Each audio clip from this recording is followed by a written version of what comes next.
sejam todos bem-vindos. Esse é o canal Resumos.com, canal para os estudantes de concursos públicos. Hoje vamos continuar falando do artigo 5º da Constituição de 88.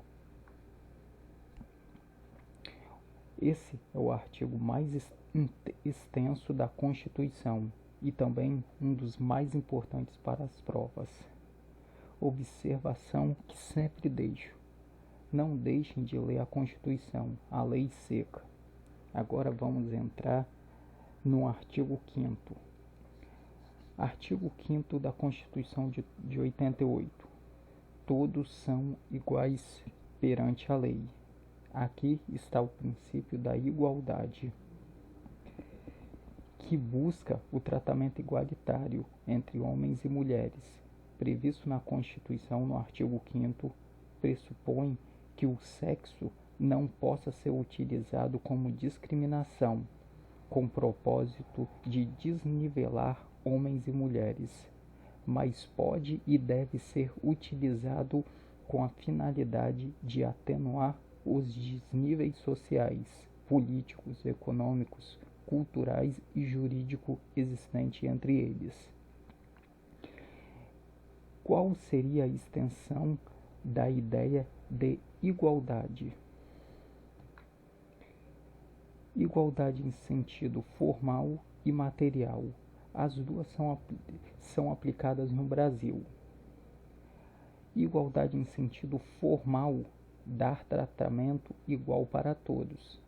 Num caso, todos serão considerados iguais. É aplicar a lei de modo literal, conforme está descrito a lei. A igualdade em sentido puramente formal, também denominada igualdade perante a lei ou igualdade jurídica, consiste no tratamento equânime conferido pela lei aos indivíduos, visando subordinar todos aos ditames da legislação, independentemente de raça, cor, sexo, credo ou etnia. Igualdade em sentido material ou igualdade aristotélica, ou também a denominada por alguns de igualdade real ou substancial. A igualdade material tem por finalidade igualar os indivíduos, que essencialmente são desiguais. Ou ainda, a igualdade material pode ser chamada de equidade. É tratar os iguais de maneira igual e os desiguais de maneira desigual. Aqui acontece que os igualamos na medida de suas desigualdades. A ideia é igualar no direito o que a vida, ou num caso concreto, os tornou desiguais. Aqui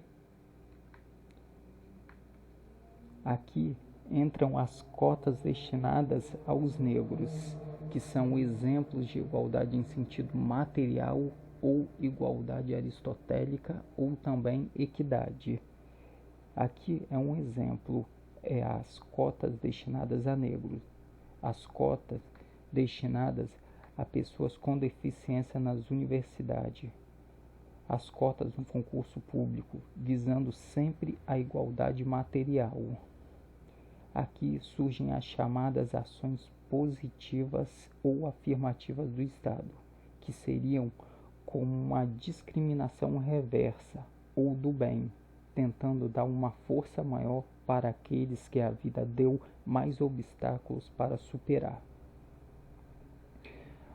Outra força para tentar igualar as condições e aplicar a igualdade em sentido material seriam as cláusulas de barreira ou de desempenho nos concursos, que são regras estabelecidas para aprovação em um concurso. O STF já entende que são válidas e não ferem ou ofendem o princípio da igualdade ou da isonomia.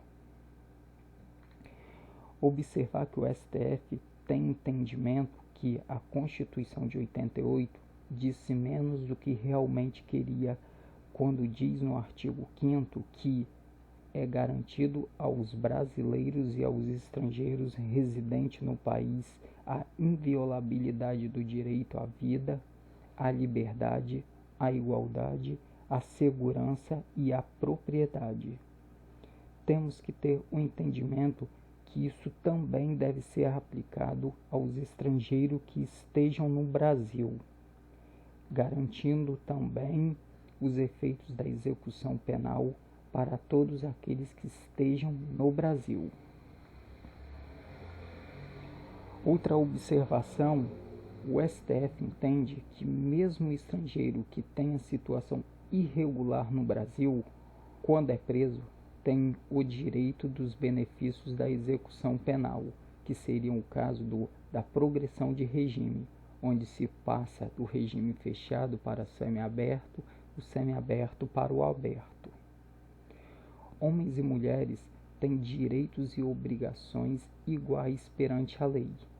Na sua lei formal, sim, mas materialmente os direitos serão diferentes. Isso para tratar os iguais de forma igual e os desiguais de forma desigual. Exemplo, os testes físicos para um concurso público que serão diferentes para homens e mulheres. Outra observação relevante: não pode haver cobrança diferenciada em mensalidades para alunos deficientes.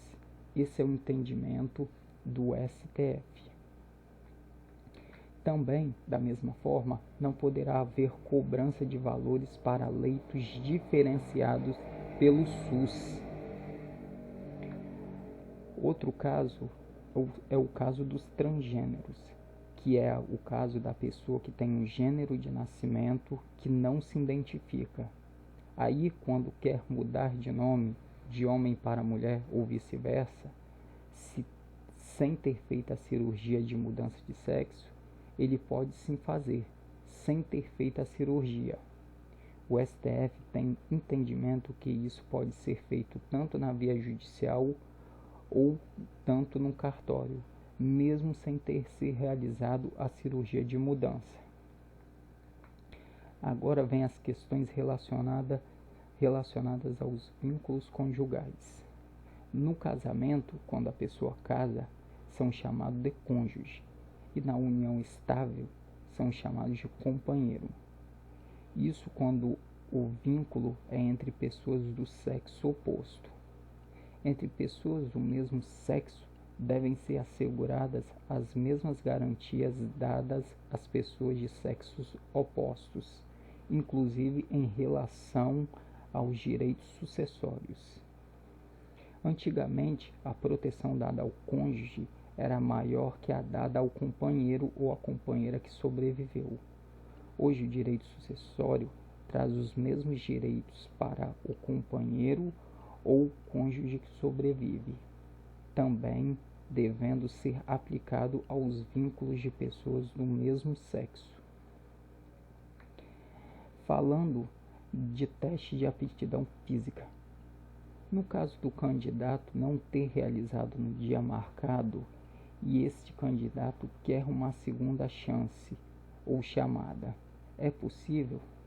Em regra, o STF entende que só tem direito se tiver previsão no edital. A exceção seria para as grávidas ou gestantes. O STF e o STJ têm entendimento que tem direito à segunda chamada, não importa o que diz o edital.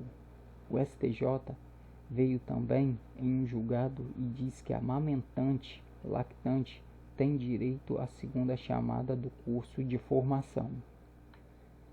Esse foi o entendimento do STF e do STJ.